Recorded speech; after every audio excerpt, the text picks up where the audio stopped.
नमस्कार बंधुरा केमन आছেন আপনারা সবাই आशा करी ভালো আছেন।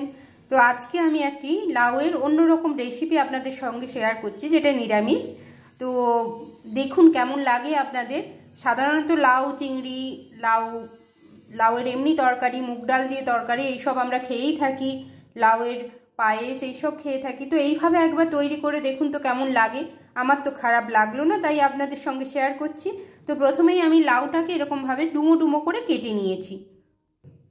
এখানে আমি কড়াইয়ের মধ্যে কিছুটা সর্ষে আর মেথি, আপনার ধরুন হাফ চামচ মতো মেথি আর 1 চামচ মতো সর্ষে, এটাকে আমি ভেজে নিচ্ছি। একটু শুকনো খোলায় ভাজা নেড়ে নিয়ে এটাকে গুঁড়ো করে রাখছি। আমি মেথি আর সর্ষেটা আমি নেড়ে নিয়ে সরিয়ে রেখেছি, গুঁড়ো করে নেব। এবারে আমি কড়াইতে দিয়ে দিচ্ছি সর্ষের তেল। আমি এই রান্নাটা সর্ষের তেলেই করতে ভালোবাসি, তাই আপনাদের সর্ষের তেলেই দেখাচ্ছি। সর্ষের তেলটা গরম হোক। সর্ষের তেলটা গরম করে নিয়েছি, এর মধ্যে দিয়ে দিচ্ছি কটা বড়ি, ঘরে তৈরি বড়ি। এটা আমি ভেজে তুলে রাখছি। বড়িগুলো ভেজে নিয়েছি, তুলে সরিয়ে নিচ্ছি। এবার এই তেলের মধ্যে দিয়ে দিচ্ছি ফোড়নে সর্ষে, একটি শুকনো লঙ্কা আর বেশ কিছু কারি পাতা। ফোড়নটা ভাজা হয়ে গেলে দিয়ে দেব কেটে রাখা লাউগুলো। লাউটিকে ভালোভাবে একটু নাড়াচাড়া করে নিয়ে এবার চাপা দিয়ে দেব সেদ্ধ হওয়ার জন্য। নুনটা আমি একটু পরেই দিচ্ছি, একটুক্ষণ চাপা দিয়ে দিচ্ছি। কিছুক্ষণ পরে চাপাটা খুলে নিচ্ছি। লাউটা থেকে বেশ কিছুটা জল বেরিয়েছে আর কারি পাতার স্মেলটা খুব সুন্দর আসছে। এমনিতেই তেলের মধ্যে কারি পাতা পড়লে তার একটা সুন্দর গন্ধ আসে, তো সেই গন্ধটাও লাউয়ের মধ্যে চলে গেছে। এবারে এর মধ্যে আমি দিয়ে দিচ্ছি নুন, দিয়ে দিচ্ছি স্বাদ মতো নুন। হলুদ আমি দেবো না এই রান্নাটা একটু সাদাটেই হবে, তো দিয়ে দিচ্ছি পরিমাণ মতো নুন। এবার মিশিয়ে নেব, দিয়ে আবার চাপা দিয়ে দেব। নুন দেওয়ার ফলে লাউ থেকে বেশ পরিমাণ জল বেরিয়ে লাউটা প্রায় সেদ্ধ হয়ে যাবে। আবার আমি চাপা দিয়ে দিচ্ছি। লাউটাকে বেশ কিছুক্ষণ সেদ্ধ করতে দিয়েছি। এবার লাউটা আমার নরম হয়ে গেছে এবং প্রচুর পরিমাণে জলও বেরিয়েছে, দেখেই মনে হচ্ছে বেশ ভালোই নরম হয়ে গেছে। এই সময় আমি লাউয়ের মধ্যে দিয়ে দিচ্ছি লঙ্কার গুঁড়ো, সঙ্গে দিয়ে দিচ্ছি কিছুটা নারকেল গুঁড়ো। নারকেলের যে মিষ্টি ভাবটা সেটার জন্যই একটু লঙ্কাটা দিতে হবে, ঝাল একটু লাগবে। একটু ভালো করে মিশিয়ে নিচ্ছি নারকেলের গুঁড়োটাকে। নারকেলের গুঁড়োটা ভালো করে মিশিয়ে নেওয়ার পরে এর মধ্যে আমি দিয়ে দিচ্ছি হাফ কাপ মতো দুধ। এবারে দুধটা মিশিয়ে নিয়ে এবারে লাউটাকে চাপা আর বন্ধ করব না, কারণ লাউটা আমাদের প্রায় সেদ্ধ হয়ে এসছে। এইভাবে ফুটতে দেবো। গ্যাসের ফ্লেমটা হাই করবেন না, মিডিয়ামে রেখে এইভাবে ফুটতে দেব। এবারে কিছুক্ষণ পরে লাউয়ের মধ্যে দিয়ে দিচ্ছি আমি একটু স্বাদ মতো মিষ্টি, ভালো করে মিশিয়ে নেব।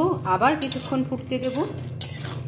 লাউটা বেশ ভালো মতোই নরম হতে হবে, তবে যাতে মুখে না লাগে। লাউয়ের যে এই যে পেছনে এই খোসার দিকে শক্ত ভাবটা সেটা যেন নরম হয়ে যায়, সেই রকমভাবেই লাউটা রান্না করতে হবে। এবারে কিছুক্ষণ মিশিয়ে নিয়ে আবার ফুটতে দেব। লাউটা আমার সুন্দরভাবে সুসিদ্ধ হয়ে গেছে। এই সময় আমি দিয়ে দিচ্ছি ওই যে ভেজে রাখা মশলাটা করে রেখেছিলাম, গুঁড়ো মশলাটা, সেটা দিয়ে দিচ্ছি।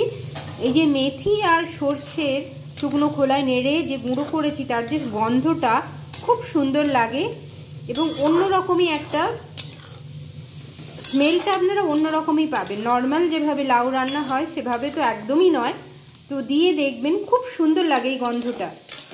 এবারে মিশিয়ে নিচ্ছি ভালো করে। আর এরই সঙ্গে দিয়ে দিচ্ছি যে ভেজে রাখা বড়িগুলো আমি দিয়ে রেখেছিলাম, ভেজে রাখা বড়িগুলো দিয়ে মিশিয়ে নিচ্ছি। আমার লাউয়ের রেসিপি প্রায় কমপ্লিট, বলতে গেলে একদমই কমপ্লিট, আর কিছুই বাকি নেই। এবার নামিয়ে নেওয়ার পালা।